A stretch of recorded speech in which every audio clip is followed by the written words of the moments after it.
प्यारे बच्चों, आज की हमारी क्लास है हिंदी संस्कृत की भी प्रथम वर्ष की। उसके अंतर्गत हम अध्ययन करेंगे कादम्बरी का। कादम्बरी का अध्ययन करेंगे और मैं संक्षिप्त रूप में इसको आपको पहले समझाऊंगा। उसके बाद मैं क्वेश्चन लिखवाऊंगा और साथ ही साथ लिखते चलना। तो अब शुरू करते हैं। विषय है बीए प्रथम वर्ष विषय है संस्कृत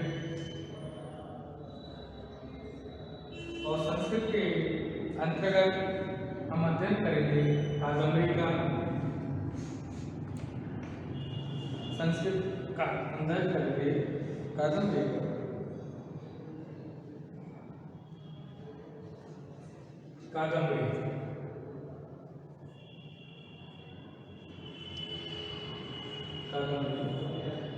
कादम्बरी के लेखक कौन हैं? तो ये कादम्बरी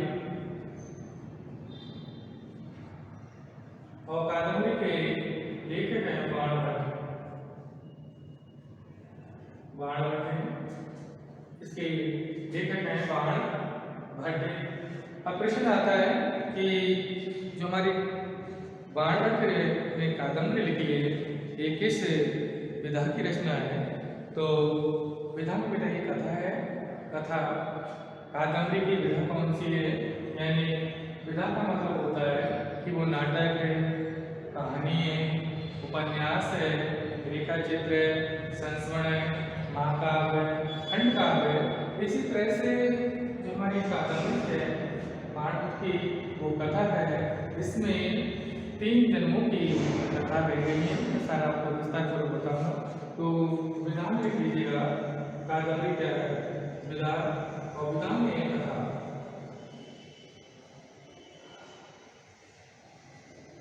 विधा में क्या है? कथा है। और इसके बाद में कादम्बरी में कितने खंड हैं? तो 2 खंड हैं, पूर्वार्ध और उत्तरार्ध। कादम्बरी में खंड कितने हैं? तो 2 खंड हैं।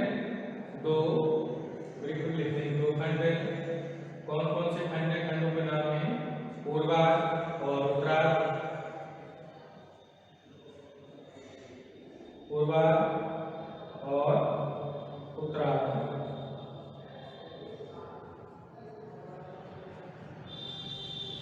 पूर्वार्ध और उत्तरार्ध है। इसके बाद में नेक्स्ट क्वेश्चन बनता है कि इसमें रस कौन सा है? तो इसमें रस है श्रृंगार। प्रधान रस कौन सा है इसमें? प्रधान रस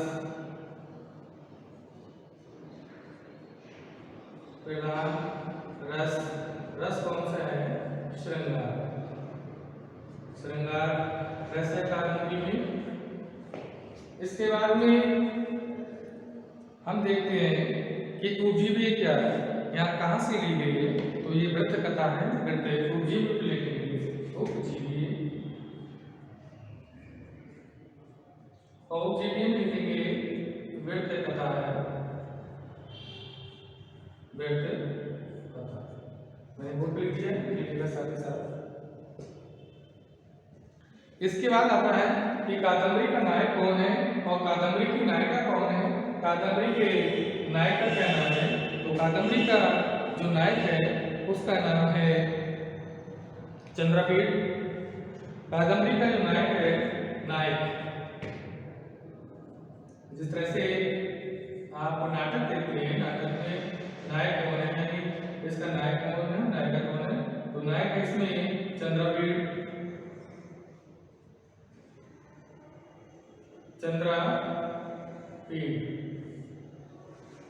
इसका नायक चंद्रपीड़ है और नायिका भी कादम्बरी है। नायिका कौन है? नायिका कादम्बरी है। नायिका कादम्बरी।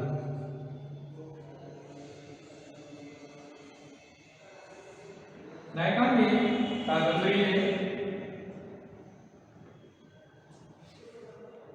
और सहनायक कौन है? सहनायक ये आपका सहनायक।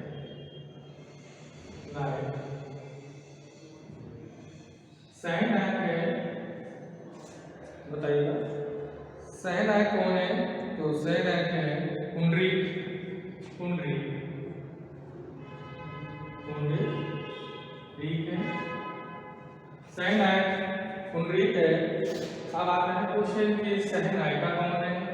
तो महाश्वेता है सहनायिका। सहनायिका कौन है? तो महाश्वेता। महाश्वेता सहनायिका है। और वैशिष्ट में है, वैशिष्ट में लिखिए। वैशिष्ट में क्या है? तो वैशिष्ट में ये 3 जन्मों की कथा है। 3 जन्मों की कथा कही गई है इस कादंबरी में। 3 जन्मों की कथा है, वैशिष्ट में लिखेंगे 3 जन्मों की कथा। 3 जन्मों की कथा, 3 जन्मों की कथा है इसमें। अब आता है इसके प्रमुख पात्र कौन कौन से हैं, यानी कादंबरी में कौन कौन से पात्र हैं, उन पात्रों के बारे में हम देखते हैं कि इसमें कौन कौन से पात्र हैं। तो आपके सामने क्या है? तो चंद्रपीड़ है, कादंबरी है, पुंडरीक है, महाश्वेता है। इसमें जो पात्र बताए गए हैं पुंडरीक, महाश्वेता, कादंबरी, शूद्रक, तारापीठ, चंद्रपीठ, सुखनायक, इंद्रयोध, पत्रलेखा आदि इस प्रकार के इसमें पात्र हैं। मैं साथ ही साथ बोर्ड पे लिखता चलता हूँ और आप भी साथ साथ लिख लीजिएगा।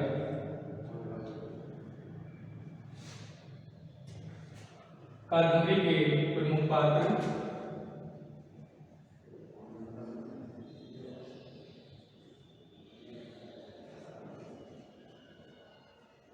के प्रमुख पात्र। तो कादंबरी के प्रमुख पात्र में लिख लीजिएगा सबसे पहले चंद्रपीठ। चंद्रपीठ,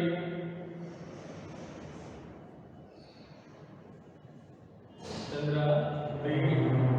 नंबर 2 कादंबरी।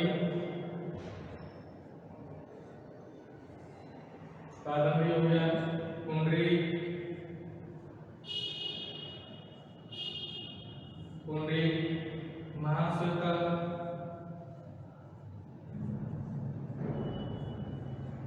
महाश्वेता। और इसके बाद में आता है शूद्रक, तारापीठ, शूद्रक, तारापीठ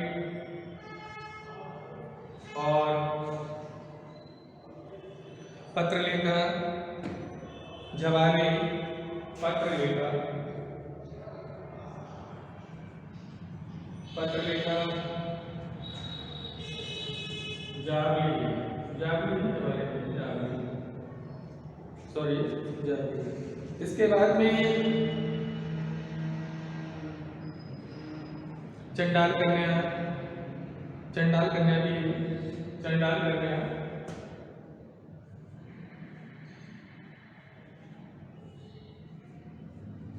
चंडाल कन्या इत्यादि इसके प्रमुख पात्र हैं। इत्यादि इसके प्रमुख पात्र हैं। प्रमुख पात्र हैं, इसके प्रमुख पात्र हैं। इसके बाद में अब हम क्वेश्चन आता है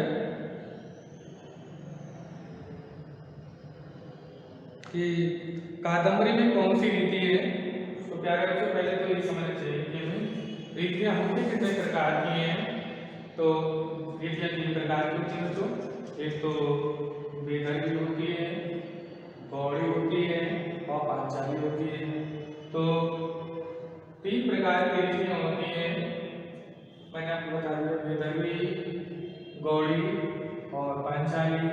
अब क्वेश्चन आता है कि हमारी जो कादम्बरी है और कादम्बरी में कौन सी रीति है। तो कादम्बरी में जो हमारी रीति है वो पांचाली है। लिख लीजिएगा साथ ही साथ कि कादम्बरी में कौन सी रीति है। तो कादम्बरी में रीति पांचाली है।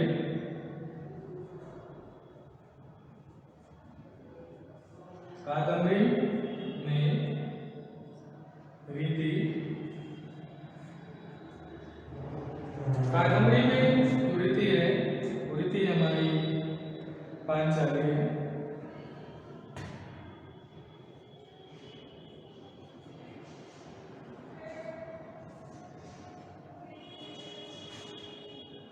अब आता है कि कादम्बरी में कौन से अलंकार हैं। तो कादम्बरी में जो अलंकार हैं, नंबर 1 विरोधाभास, श्लेष, परिसंख्या, अनुप्रास, उपमा, रूपक और उत्प्रेक्षा। यानी जो हमारी कादम्बरी है और कादम्बरी में जो मुख्य रूप से अलंकार है वो विरोधाभास और श्लेष है। मैं पूर्व लिख देता हूँ, आप भी साथ साथ लिख लीजिएगा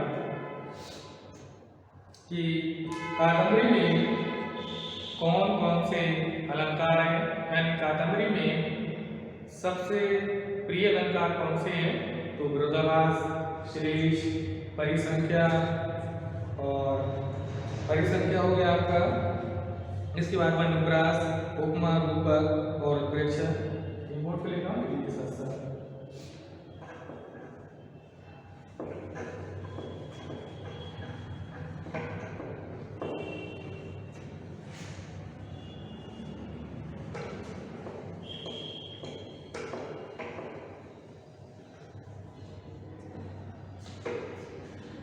कादम्बरी में अलंकार,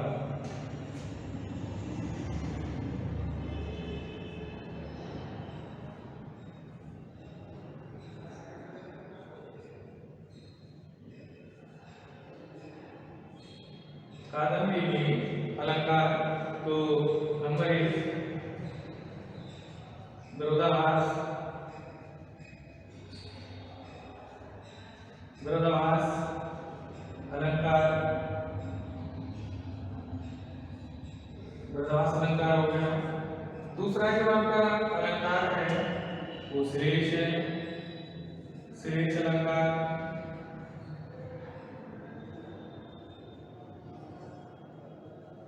श्लेष अलंकार हो गया। नंबर 3 परिसंख्या अलंकार, परिसंख्या अलंकार। उसके बाद में नंबर 4 में अनुप्रास अलंकार, उपमा, रूपक, उत्प्रेक्षा, अनुप्रास, अनुप्रास अलंकार। फिर है नंबर 5 अनुप्रास के बाद में रूपक अलंकार, रूपक अलंकार। रूप के बाद में नंबर 6 उपमा अलंकार,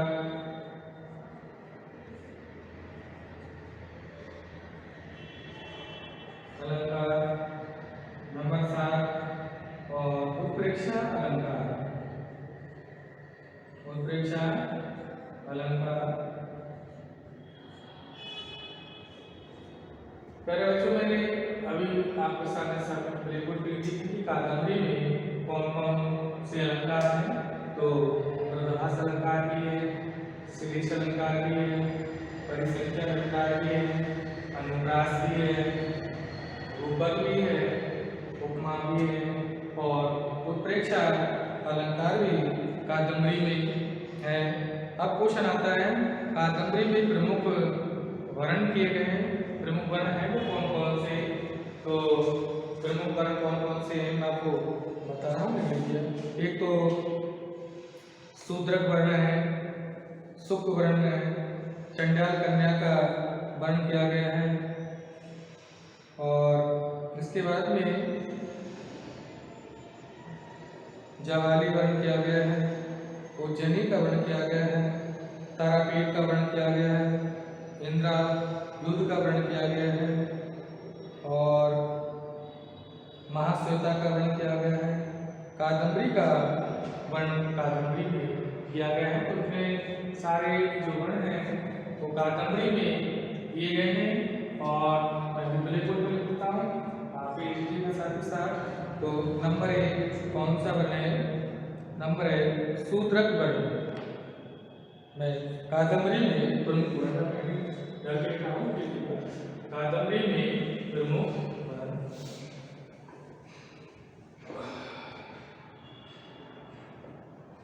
कादम्बरी में प्रमुख वर्ण। तो नंबर 1 शूद्रक। शूद्रक वर्ण। नंबर 2 शूद्रक के बाद है शुक्र वर्ण। शुक्र वर्ण।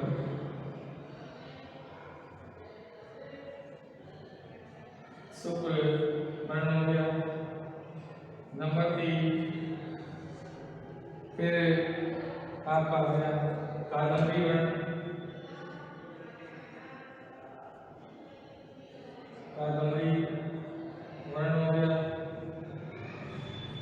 उसके बाद में महाश्वेता वर्ण। महाश्वेता वर्ण 4। फिर चंद्रपीठ का वर्ण। चंद्रपीठ चंद्रपीठ का वर्ण हो गया। चंद्रपीठ का वर्ण हो गया। उसके बाद में चंडाल कन्या का वर्ण। चंडाल कन्या का वर्ण हो गया। चंडाल कन्या का वर्ण। इतने इसमें वर्ण किए गए और लिख लीजिए। मैं ज़्यादा इंपॉर्टेंट थे वो मैंने आपको लिखवा दिए हैं और आराम से तो ब्लैक बोर्ड पर से बात की है। तो हमारे लिखते समय हमसे कई प्रकार की गलतियाँ हो जाती हैं, तो गलतियों पर विशेष ध्यान रखेंगे इसमें। और इसमें 3 जन्मों की जो कथा बताई गई है वो कथा किस प्रकार की है? 3 जन्मों की वो इसमें जो कथा बताई है वो कथा किस किसकी है? तो प्रथम जन्म में चंद्रपीठ कौन था? प्रथम जन्म में चंद्रपीठ। प्रथम जन्म में। फिर द्वितीय में क्या था? फिर तृतीय में क्या था? ये सारी बातें हैं कि तृतीय में क्या था। तो प्रथम जन्म में था जो चंद्रपीठ था वो चंद्रमा था। प्रथम जन्म में क्या था? ये चंद्रमा था। और इसके बाद द्वितीय जन्म में क्या था? चंद्रपीठ था। द्वितीय जन्म में ये चंद्रपीठ था। द्वितीय जन्म में चंद्रपीठ है। और तृतीय जन्म में शूद्रक था। तृतीय जन्म में क्या था? ये शूद्रक था। तृतीय जन्म में ये शूद्रक था। कौन? चंद्रपीठ। तो प्रथम जन्म में चंद्रमा था, द्वितीय जन्म में चंद्रपीठ था, तृतीय जन्म में शूद्रक था, तृतीय जन्म में शूद्रक था।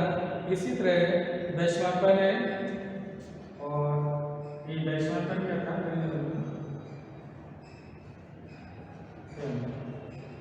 ये पहले जन्म में क्या था? तो पहले जन्म में ये पुंडरीक था। पहले जन्म में क्या था? पुंडरीक।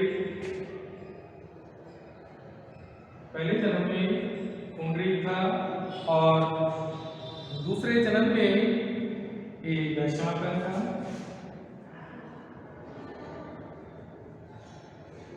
वैश्य था। और तीसरे जन्म में ये शुक्र था, यानी शुक्र था।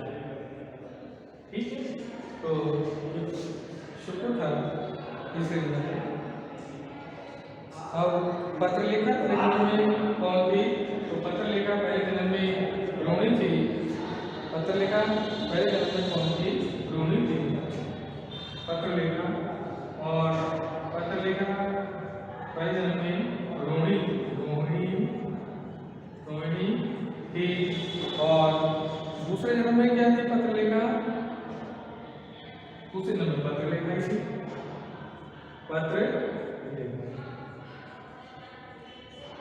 अब इसके बाद में क्वेश्चन आता है कि इंद्रायुध कौन था? इंद्रायुध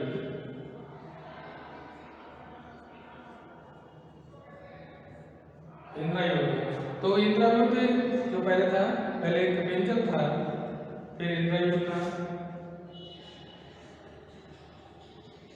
कपिंजल था, फिर इंद्रायुध था,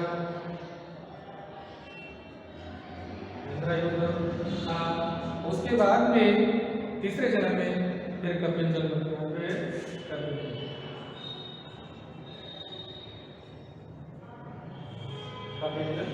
हाँ प्यारे बच्चों, में तो समझ आ ही गया होगा। अब इसमें के बाद चंडाल कन्या कौन थी?